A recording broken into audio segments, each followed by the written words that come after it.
Picture this, an America where your voice matters equally, as much as anyone else's, where your voice carries the same weight no matter who you are, where you're from, or what you have. That's the promise of democracy. One person, one vote.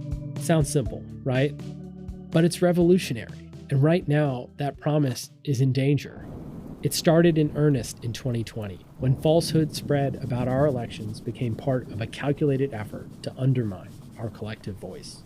Since then, election deniers have been telling Americans that millions of votes are being cast illegally. By dead people, by people coming in from outside the border, by people stuffing drop boxes with illegal ballots.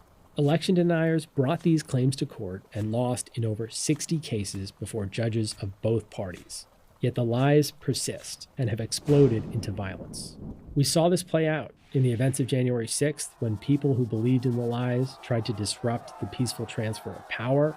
It also hit closer to home. Just a few weeks after that, someone claiming the election was stolen fired gunshots into a campaign headquarters right here in Montgomery County, across the street from my office. My name's Makhija. Here in the battleground of Pennsylvania, I've been part of a new generation of election officials who are trying to combat the attacks on our democracy.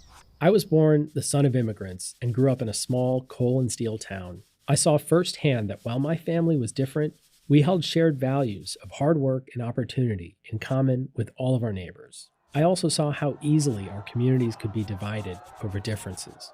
By 2020, I was teaching election law in Philadelphia. I had to explain to my students why some folks were trying to throw out millions of legally cast votes in Pennsylvania.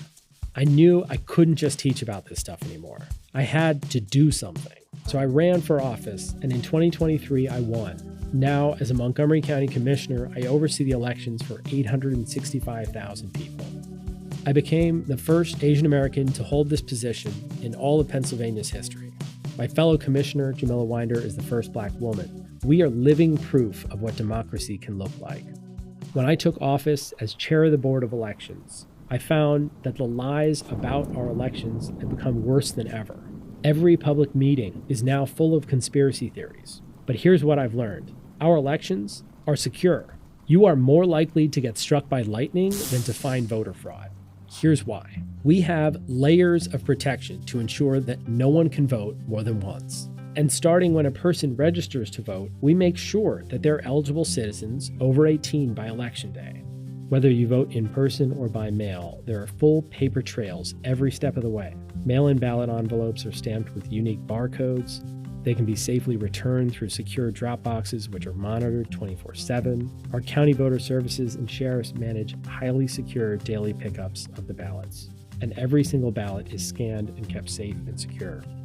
After each election, we conduct multiple public audits to detect any irregularities.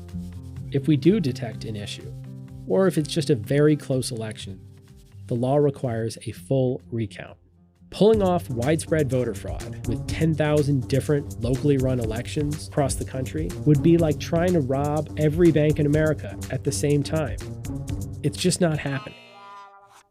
In my county alone, on Election Day, we have 2,700 poll workers across 430 precincts. These are your friends and neighbors of all parties working together to help everyone vote.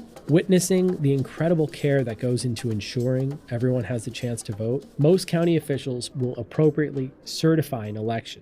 If our elections are this secure, the truth is, none of these lies have been about election integrity. It's always been about power. American democracy started with just 6% of people being eligible to vote. It took generations upon generations of activists subjecting themselves to violent opposition to expand voting rights to women, to people of color, and young people, to a majority of our country. These rights were hard won. There are some who are afraid of democracy in an ever-evolving, inclusive America. They're part of a shrinking minority that wants to entrench itself in power and enact policies that set us back to a time when we had no rights. Instead of celebrating record voter participation in recent years, anti-democracy politicians have run for office specifically to introduce laws making it harder for us to vote. They continue to lie about the security of our process and even go as far as to deny the certification of free and fair elections. Inevitably, this leads to violence. This isn't just an attack on voting. It's part of an attack on the American ideal that we all deserve a voice. To protect democracy, we can't just play defense. We need to go on offense to expand voting rights and access. We can make early voting easier, provide language assistance, support community voting centers. We can even bring mobile polling places to senior centers or college campuses where voters don't drive. We need a movement in every corner of the country to celebrate our hard-won right to vote. It's time to step up and support those who will hold sacred our democratic process, who will reject violence and accept the outcome of elections no matter the result. The vast majority of us agree on this, because in the end, this is bigger than a policy debate.